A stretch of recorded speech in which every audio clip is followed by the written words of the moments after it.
बोलिए।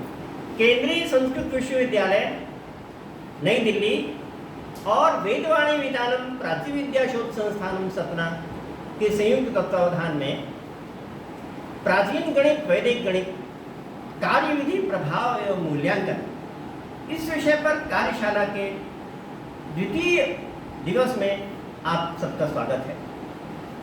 आज शिक्षक दिवस है, इसलिए मैं आप सबको सबसे पहले शिक्षक होने के नाते शुभकामनाएं बधाई प्रस्तुत करता हूँ।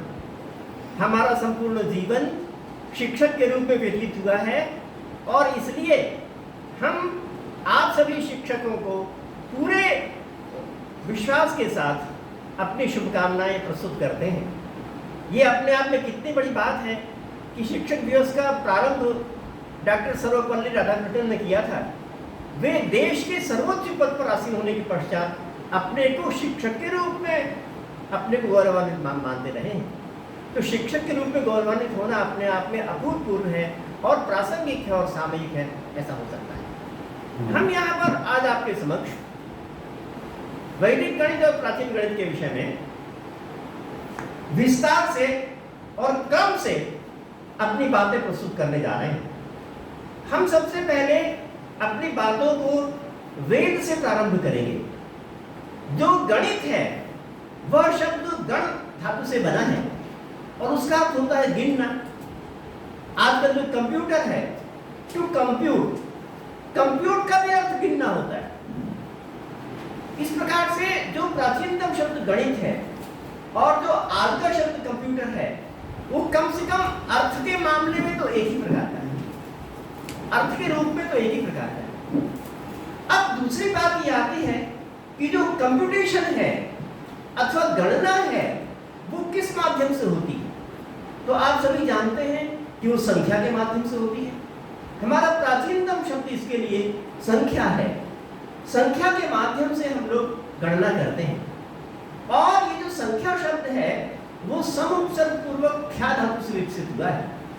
इसका अर्थ मूल रूप से बोलना अथवा कहना है। ख्या धातु आचष्टे प्रचष्टे संस्कृत में रूप होते हैं, उसका अर्थ होता है बोलना अथवा कहना।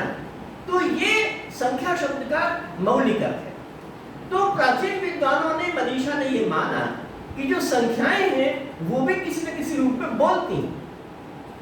उनके जमाने में दो प्रकार के संसार विकसित हुए, एक तो शब्द संसार और दूसरे संख्या संसार। दो विश्व उनके सामने उपस्थित हुए, शब्द संसार और संख्या संसार। शब्द संसार जो है उससे हम पूरी दुनिया को नाम देते हैं और संख्या के द्वारा भी हम उन पर नाम को विकसित करते हैं। और ये देखा जा सकता है कि संख्या से जो हम बातें कहते हैं वो ज्यादा एक्यूरेट होती हैं, ज्यादा सही होती हैं बजाय शब्दों के द्वारा जो हम बात कहते हैं, ज्यादा एक्यूरेट होती हैं।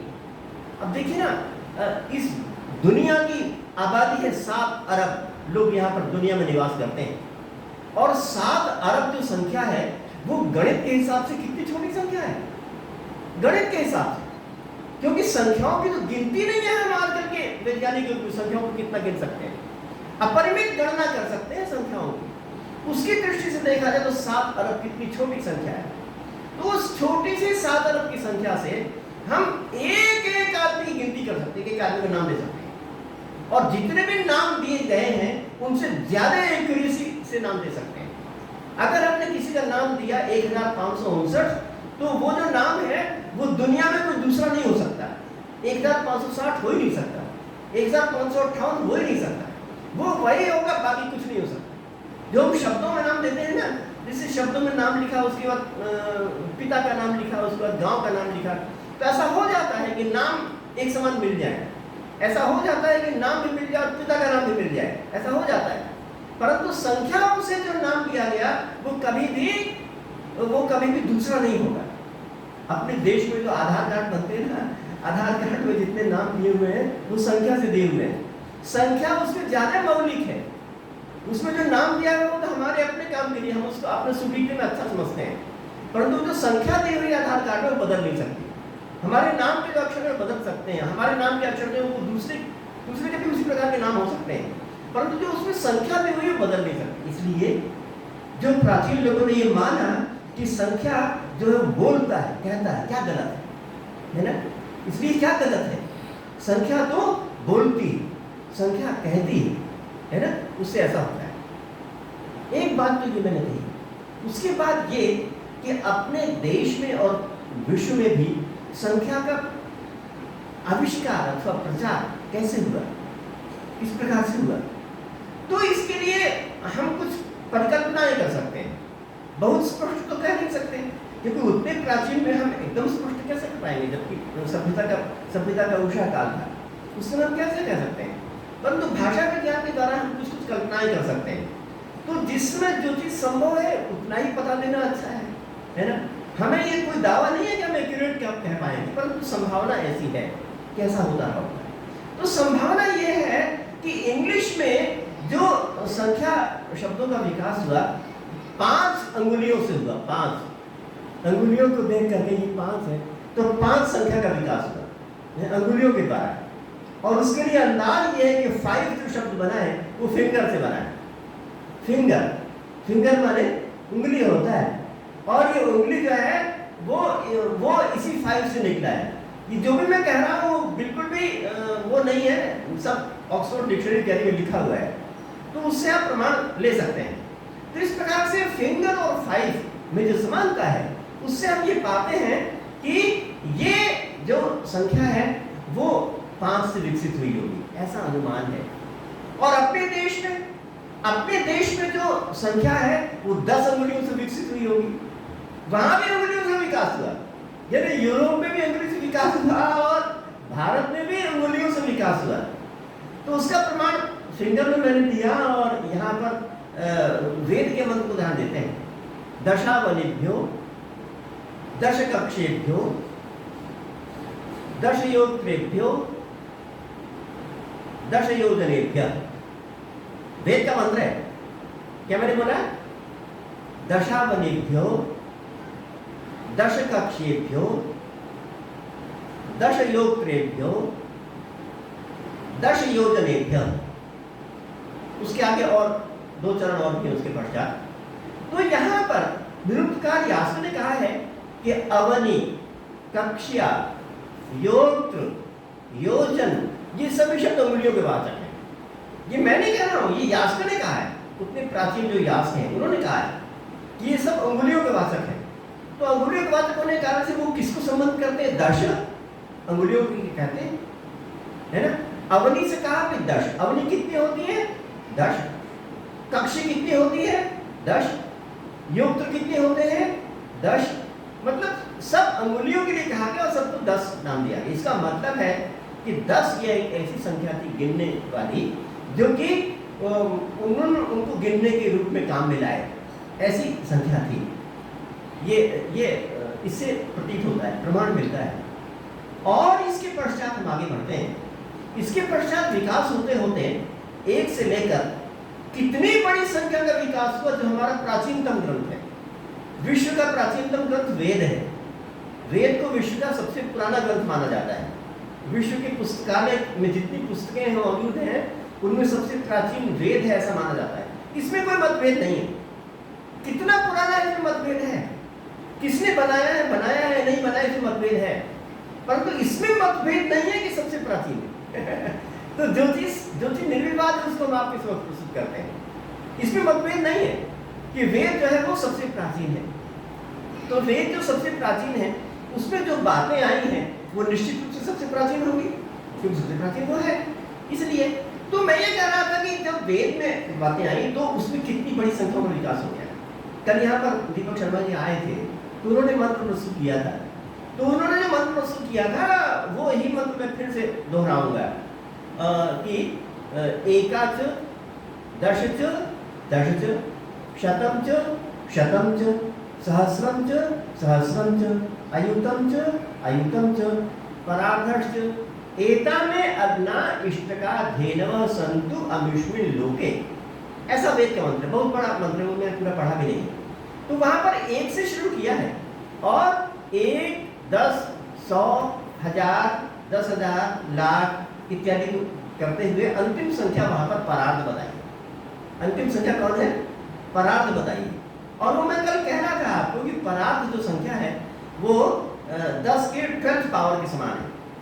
10 की जो 12वीं घात है वो 1 खरब के समतुल्य होता है आज की गणना में, तो उसके बराबर है, वो उसके बराबर है।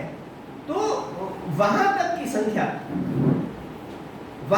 संख्या उस वेद में बताई गई, परार्ध तक की संख्या तो मामूली नहीं है। क्यों जी? अपने प्राचीनतम ग्रंथ में परार्ध तक की संख्या का आविष्कार हो जाए। मैं ये भी कल कह रहा था कि किसी भी भाषा में अगर कोई शब्द बनता है तो शब्द एक दिन में अनायास नहीं बन जाएगा, उसके बनने में टाइम लगता है। और जब सैकड़ों लोग, हजारों लोग उसको बोलना शुरू कर देते हैं और काफी समय तक बोलते रहते होंगे तो समाज में प्रचलित होता है। क्यों नहीं?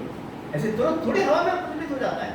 तो अगर वहां पर कोटि, नियुत, अयुत और अंत में परार्थ का नाम है, इसका मतलब है कि वो परार्थ नाम की संख्या वो जन जन के जबान में आ गई थी, लोग उसको बोलने लगे थे। इससे बात स्पष्ट होती है। तो परार्थ नाम संख्या लोगों की जुबान में थी, लोगों ने उसको बोलना शुरू किया था, इससे बात स्पष्ट होती है। तो इतनी बड़ी संख्या का विकास उसमें हुआ था। और इतनी बड़ी संख्या का जो विकास हुआ, आप कमाल मानेंगे वो काहे के लिए हुआ? इतनी बड़ी संख्या जो है ना, सबसे बड़ी संख्या मैंने बताई, इतनी जो सबसे बड़ी संख्या का विकास काहे के लिए हुआ? तो उसमें अंत में लिखा है कि इष्टका धेनव संतु अत्र अमुष्मिन लोके। इसका मतलब यह है कि इस लोक में, इस दुनिया में मेरे पास इतनी गायें हो जाएं और इतनी ईंटें हो जाएं। इष्टका माने ईंटें और धेनव माने गायें, अमुष्मिन लोके माने इस लोक में, इस लोक में, इस दुनिया में मेरी इतनी गायें और मेरी इतनी ईंटें हो जावें, ऐसी प्रार्थना की गई। तो मैं कभी कभी कहा करता हूं कि उस जमाने में रोटी और मकान की समस्या तो हल हो गई है ना। रोटी का सबसे बढ़िया उपाय क्या था? गाय। प्राचीन काल में रोटी का सबसे बढ़िया उपाय क्या था? पेट भरने के लिए गाय। अगर गाय हो तो उसे, उसके दूध से 20 प्रकार की चीजें बन सकती है ना। तो उसका विकास हो गया। भोजन कैसे करेंगे? खाद्य का, है ना।